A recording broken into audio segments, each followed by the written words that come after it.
মেঘ বলেছে যাবো যাবো, রাত বলেছে যাই, সাগর বলে কোল মিলেছে, আমি তো আর নাই। মেঘ বলেছে যাবো যাবো। নমস্কার দর্শক বন্ধুরা, কেমন আছেন সবাই? আমার কাশ্মীর ভ্রমণের আরও একটি নতুন পর্বের ভিডিওতে আপনাদের সকলকে স্বাগত জানাই। কাটরা থেকে বৈষ্ণব দেবী দর্শন করে আমরা এবার বেরিয়ে পড়লাম পাতনিটপের উদ্দেশ্যে। কাটরা থেকে পাতনিটপের দূরত্ব মাত্র 80 কিলোমিটার। যাত্রাপথের এই সৌন্দর্য এক কথায় অতুলনীয়। পাহাড়ি পথের পাকদণ্ডি পেরিয়ে ঘুরে চলেছে আমাদের গাড়ি, আর গাড়ির জানলা দিয়ে যখনই উঁকি দিচ্ছি তখনই চোখে পড়ছে একরাশ সবুজে মোড়া পাহাড়ি ঢাল। তা কখনো ওপরে উঠছে, আবার কখনো নিচে নেমে যাচ্ছে। চারিদিকে কেবল সবুজ আর সবুজেরই ছাওয়া। রাস্তার দুই ধারে আলপাইন গাছগুলো সাদরে আমাদের যেন আমন্ত্রণ জানাচ্ছে। এরকম প্রাকৃতিক দৃশ্য দেখে মুগ্ধ না হয়ে থাকা যায় না। পাতনিটপে ঢোকার মুখেই আমাদের গাড়ি দাঁড়ালো এন্ট্রি ফিস দেওয়ার জন্য। পাতনিটপে ঢোকার জন্য একটি এন্ট্রি ফিস লাগে। এখানে আমাদের গাড়ি প্রতি নিল 80 টাকা করে। পাহাড়ে সবুজ চাদরে মোড়া রাস্তার মধ্য দিয়ে আমরা চলেছি। মাঝে চলেছে ধূসর রাস্তা, আর দুদিকে সবুজের জঙ্গল, আলপাইন গাছের সারি, দেবদারু গাছের সারি। এই আলপাইন দেবদারু গাছ দেখতে দেখতে পাহাড়ি রাস্তার বাঁকে বাঁকে সৌন্দর্যের শোভা দেখতে দেখতে আমরা চললাম পাতনিটপের দিকে। পাতনিটপে ঢোকার মুখেই আপনারা বহু গেস্ট হাউস দেখতে পাবেন বা বেশ কিছু হোমস্টেও পাবেন। কিন্তু জেনে রাখবেন, পাতনিটপ একদমই একটি অফবিট এরিয়া, যেটি শিবালিক হিমালয়ের মধ্যে অবস্থিত। এখানে শিবালিক হিমালয়ের রেঞ্জগুলি আপনারা দেখতে পাবেন। আমরা এখন পাতনিটপে যে জায়গাটিতে এসে পৌঁছালাম সেই জায়গাটির নাম বাটোতে। এটি জম্মু কাশ্মীরের পাতনিটপের খুব কাছাকাছি এলাকাতেই অবস্থিত এবং এটি একদমই একটি অফবিট প্লেস। এইখানে আপনারা বহু হোমস্টে দেখতে পাবেন বা বেশ কিছু হোটেলও পাবেন। পাইন গাছের জঙ্গলে ঘেরা এই হোমস্টেগুলোতে আপনারা 1-2 দিন নিরিবিলি পরিবেশে কিন্তু থেকে আসতে পারেন। এবং চারিদিকটা বিশ্বাস করবেন না, জঙ্গলে মোড়া অপূর্ব সুন্দর জায়গা। এই জায়গাটিতে বেশ কিছু হাট রয়েছে, যেখানে পার্সোনালাইজডভাবে আপনারা বুক করতে পারেন এবং হাটগুলির মধ্যে প্রাকৃতিক পরিবেশে নিরিবিলিতে আপনারা উপভোগ করতে পারেন এই প্রাকৃতিক সৌন্দর্য। এরপর আমরা সবুজে মোড়া এই তৃণভূমিটির দিকে যাচ্ছি এবং চারিদিকে পাইন গাছ, দেবদারু গাছের ছায়া দিয়ে ঘেরা আছে। সবুজ এই তৃণভূমিটিতে যেন মনে হচ্ছে কেউ সবুজ রঙের চাদর বিছিয়ে দিয়েছে। এত সুন্দর অপূর্ব একটি স্থান আপনাদেরকে বলে হয়তো বোঝানো যাবে না। কাটরা অবধি ছিল একরকম ওয়েদার, কিন্তু বাটোতে যখনই আমরা পৌঁছালাম তখন আবহাওয়ার পরিবর্তন বিশেষভাবে দেখা গেল।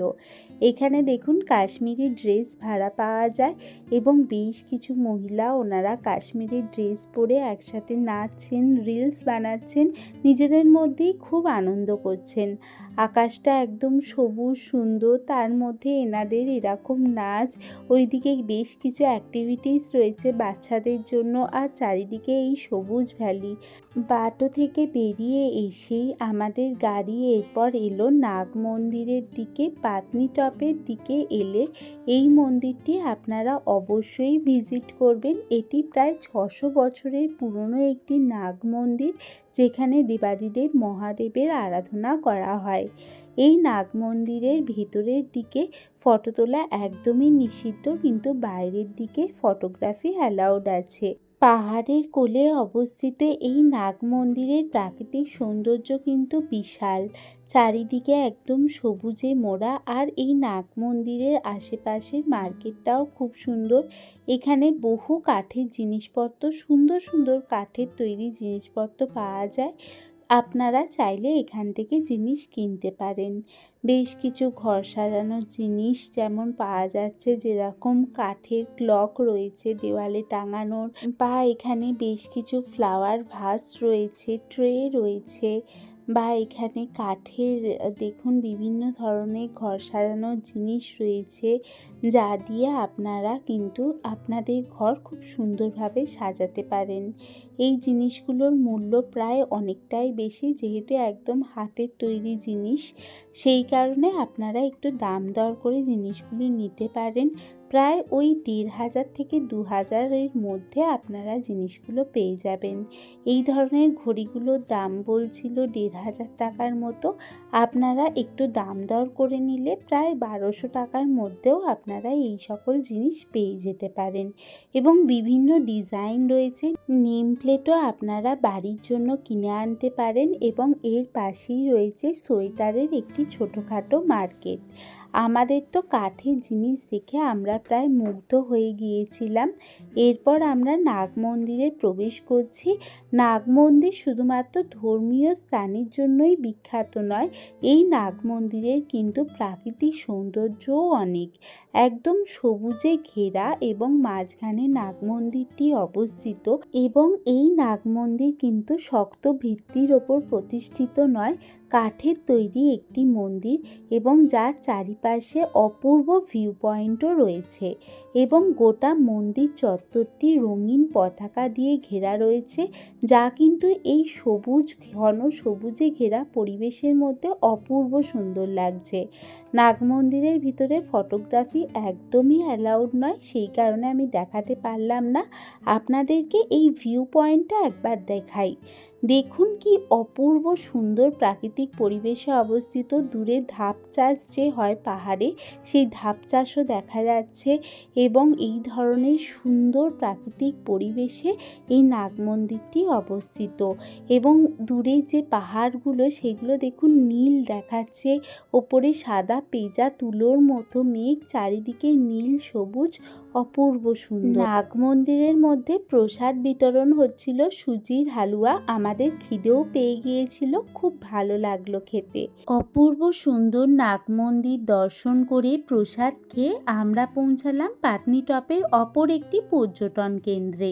এবং গোটা পাটনিটপ জুড়েই কিন্তু এরকম দেবদারু গাছের সারি, যা দেখতে সত্যি অসাধারণ লাগছিল। পাটনিটপের চারিদিকেই এরকম ভ্যালিতে ঘোরার জন্য ঘোড়া পেয়ে যাবেন। আপনারা যদি এখানে স্টে করেন তাহলে ঘোড়া করে কাশ্মীর ভ্যালিগুলি ঘুরে আসতে পারেন। আমরা এসে পৌঁছালাম প্যাডোরা হাটমেন পাটনিটপে।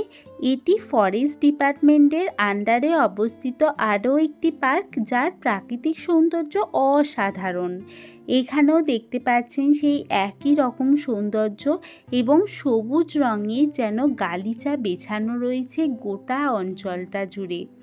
এখানে আপনারা কাশ্মীর ট্যুরিজমের আন্ডারে রুমও বুক করতে পারেন। এই ধরনের হাটের মধ্যে আপনারা 1-2 দিন স্টে করতে পারেন। এখানে শুভ নিজের ফটোগ্রাফি করতে শুরু করে দিয়েছে, আর আমি দেখতে ব্যস্ত এখানকার প্রাকৃতিক সৌন্দর্য।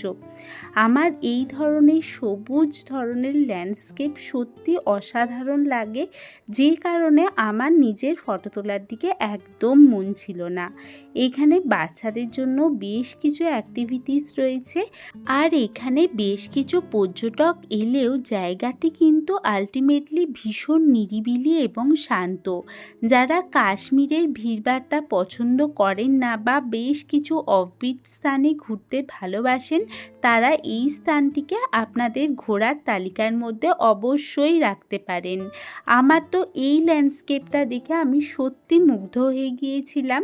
আর একদিন ইচ্ছা আছে এরকম একটি হাটেও আমাদের স্টে করার, কিন্তু এইবার নয়, হয়তো সেটা হবে পরের বার। এই ধরনের হাটে থাকতে গেলে আমাদের কাশ্মীর ট্যুরিজমে গিয়ে এই ধরনের হাট আমাদের বুক করতে করতে হবে অনলাইনে। তাছাড়া বেশ কিছু হোটেল এবং হোমস্টেরও ব্যবস্থা রয়েছে। এই ধরনের হোটেলগুলিও ভীষণ সুন্দর। আমরা প্যাডোরা চক থেকে বেরিয়ে ঝটপট গাড়িতে উঠলাম, কারণ এরপর আমাদের গন্তব্য আমাদের বহু প্রতীক্ষিত শ্রীনগর। আমরা প্রায় এসে পৌঁছেছি বানিহালে। বানিহালের প্রাকৃতিক পরিবেশটা দেখুন, পাতনিটপের থেকে বেশ অনেকটাই আলাদা। আর এখানে একদম কনকনে ঠান্ডা হাওয়া দিচ্ছিল। আমরা আশাই করিনি শ্রীনগর ঢোকার আগেই আমাদের এরকম ঠান্ডা লাগতে পারে। এইখানে আমরা কোনো ক্রমে লাঞ্চটা সেরে নিয়েছিলাম। তারপর আমরা একদম রওনা দিলাম শ্রীনগরের দিকে। আমরা এবার একটি টানেলের মধ্য দিয়ে যাচ্ছি। এটি ভারতের দীর্ঘতম একটি সড়ক সুড়ঙ্গ, যেটি NH-44 এর অংশ। এর নাম ডক্টর শ্যামাপ্রসাদ মুখোপাধ্যায় সুড়ঙ্গ। এর দৈর্ঘ্য প্রায় 9.28 কিমি, অর্থাৎ প্রায় 10 কিলোমিটার দীর্ঘ। এই সুড়ঙ্গ পথ জম্মু এবং শ্রীনগরের দূরত্বকে প্রায় 30 কিলোমিটার কমিয়ে দিয়েছে, অর্থাৎ প্রায় 2 ঘন্টার মতো কম সময় লাগে আমাদের শ্রীনগর পৌঁছতে। টানেল থেকে বেরিয়ে এবার প্রাকৃতিক সৌন্দর্যটি দেখুন। শ্রীনগরে ঢোকার সাথে সাথেই এমন প্রাকৃতিক সৌন্দর্য দেখে আমরা রীতিমতো অবাক হয়ে গেছি। আমাদের প্রত্যেকেরই এই দীর্ঘ যাত্রাপথের ক্লান্তি এক মুহূর্তে মুছে গিয়েছিল এই প্রাকৃতিক সৌন্দর্য দেখে। বহু মানুষ বলেছে কাশ্মীর ভীষণ সুন্দর, যেন ভূস্বর্গ। সত্যি আজকে যখনই আমরা যখন শ্রীনগরে প্রবেশ করলাম, শ্রীনগরের চারিপাশ দেখতে দেখতে সত্যিই আমাদের মনে হচ্ছিল আমরা যেন স্বর্গেই এসে পৌঁছেছি। চারিদিকে সর্ষের ক্ষেত, অর্থাৎ নিচেটা ভ্যালিটা পুরোপুরি হলুদ, আর ওপরে নীল সাদা পাহাড়। এই রকম গাছ, অ্যালপাইন গাছ, দেবদারু গাছ, ইউক্যালিপটাস গাছে ভর্তি। আর তার মাঝখান দিয়ে আমরা চলেছি জাতীয় সড়ক পথ ধরে। সত্যি নিজেদেরকে অনেক অনেক ভাগ্যবান মনে হচ্ছিল যে আমরা কাশ্মীরের মতো একটি জায়গা ঘুরে আসতে পেরেছি বলে। সত্যি যাত্রাপথের সৌন্দর্য যে এত সুন্দর হতে পারে তা হয়তো আমি কাশ্মীর না এলে বুঝতে পারতাম না। আমি খুব কমই পাহাড় দেখেছি, কিন্তু যেটুকু দেখেছি সেখানে হয়তো আছে সবুজ বা একদম সাদা বরফের পাহাড়, কিন্তু কাশ্মীরে এসে দেখলাম একই সাথে আছে সবুজ, একই সাথে হলুদ নীল রঙের শাড়ি, যেন রামধনু আঁকা আছে গোটা কাশ্মীর উপত্যকাটা জুড়ে। চারিদিকে হলুদ সুন্দর আকাশ। আর আমরা কাশ্মীরে ঢোকার আগেই এক পশলা বৃষ্টি হয়ে গিয়েছিল, সেই কারণে আকাশ একদম গাঢ় নীল, সাদা পেঁজা তুলোর মতো মেঘ। আর তার মধ্য দিয়ে আমাদের গাড়ি দুরন্ত গতিতে ছুটে চলেছে। আমরা যেহেতু এপ্রিল মাস করে কাশ্মীরে গেছি, সেই কারণে কাশ্মীরের রাস্তায় রাস্তায় আপনারা এরকম হলুদ ফুল দেখতে পাবেন। আর পাবেন একদম সাদা পাহাড়, বরফে ঘেরা পাহাড়, কারণ এই বছর কাশ্মীরের জানুয়ারি ফেব্রুয়ারি করেই প্রচুর তুষারপাত হয়েছে। সেই কারণে যারা এপ্রিলে আসতে চান তারা কিন্তু এই ধরনের প্রাকৃতিক পরিবেশই পাবেন। এবার আপনারা কাশ্মীর অন্য টাইমেও ভিজিট করতে পারেন, কারণ কাশ্মীরের সৌন্দর্য এক একটা ঋতুতে এক এক রকম থাকে। যখন আপনারা জুলাই বা জুন জুলাই করে আসবেন, তখন এই ধরনের উপত্যকাটাই হয়ে যায় একদম সবুজে ঘেরা। আশা করছি সেটিও দেখতে অসাধারণ সুন্দর লাগে কিন্তু। আর কাশ্মীরের রাস্তাঘাট সত্যি অসাধারণ, একদম ছবির মতো সুন্দর।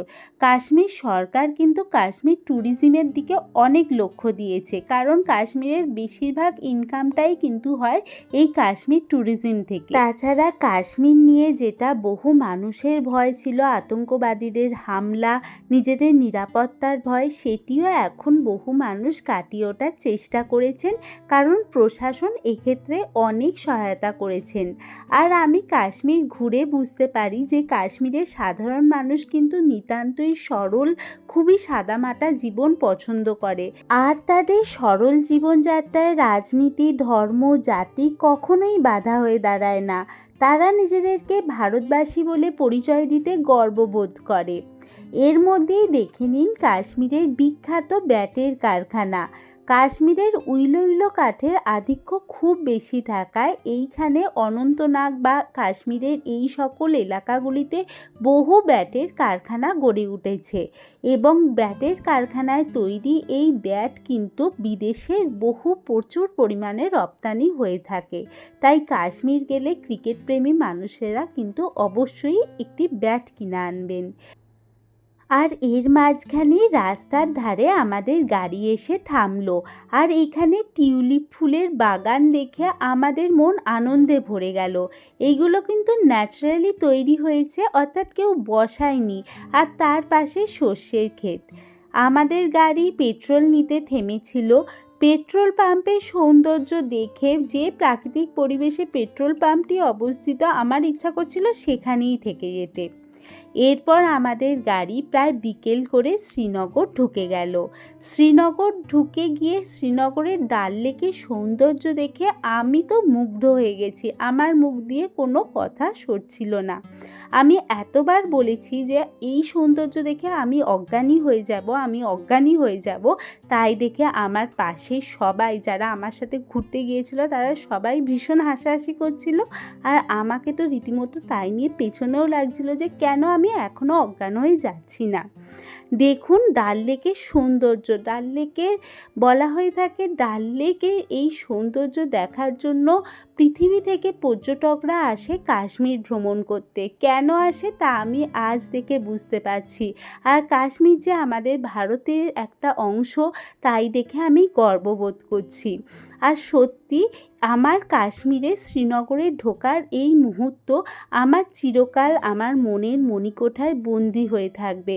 এই সৌন্দর্য আমি জীবনে দেখিনি, আর তা আমি জীবনে ভুলতেও পারবো না হয়তো। আপনাদের কেমন লাগলো আমার চোখে দেখা শ্রীনগর তা অবশ্যই জানাবেন। ভালো লাগলে একটা লাইক এবং আমার চ্যানেলকে একটা সাবস্ক্রাইব করে আমার সাথে থাকবেন। সকলে ভালো থাকবেন, সুস্থ থাকবেন, সাবধানে থাকবেন। সকলে ভালো থাকবেন। জয় জগন্নাথ।